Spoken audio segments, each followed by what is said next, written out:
Vous êtes le grand imam de Bordeaux et tout à l'heure, à 14h30 à peu près, vous allez accueillir le ministre de l'Intérieur à la mosquée.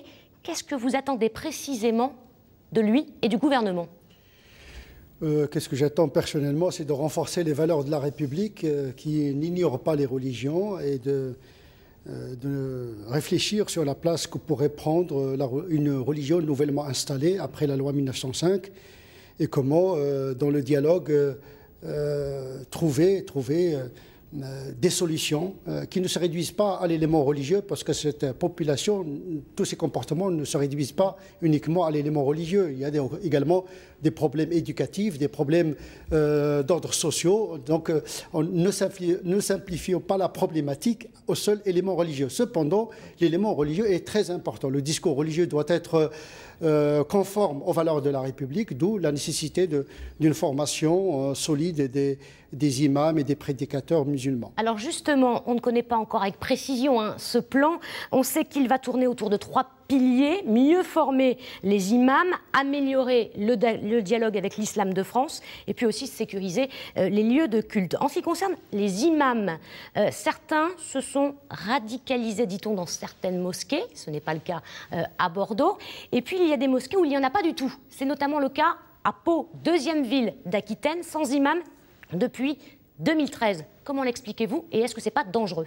Il y a un problème de recrutement des imams, parce que l'imam n'est pas uniquement un théologien, c'est quelqu'un qui gère des problèmes communautaires. Parfois, on peut s'autoproclamer imam aujourd'hui?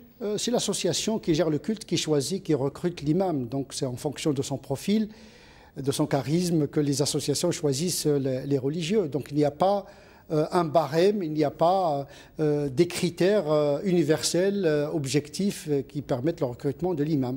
Alors justement, à Pau, est-ce que ça n'est pas dangereux qu'il n'y ait pas d'imam à la mosquée depuis novembre 2013, je crois? Ville que vous connaissez bien. C'est grave d'avoir une mosquée sans référence religieuse. Beaucoup de mosquées, malheureusement, se construisent sans penser au contenu de l'enseignement, sans penser à l'imam qui doit gérer le culte.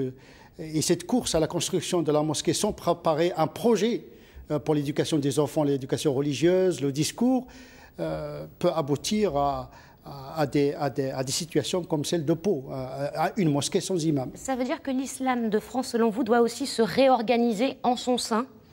Il y a une responsabilité qui incombe aux associations cultuelles, aux religieux eux-mêmes, de faire le ménage, de faire un travail endogène dans leur tradition musulmane.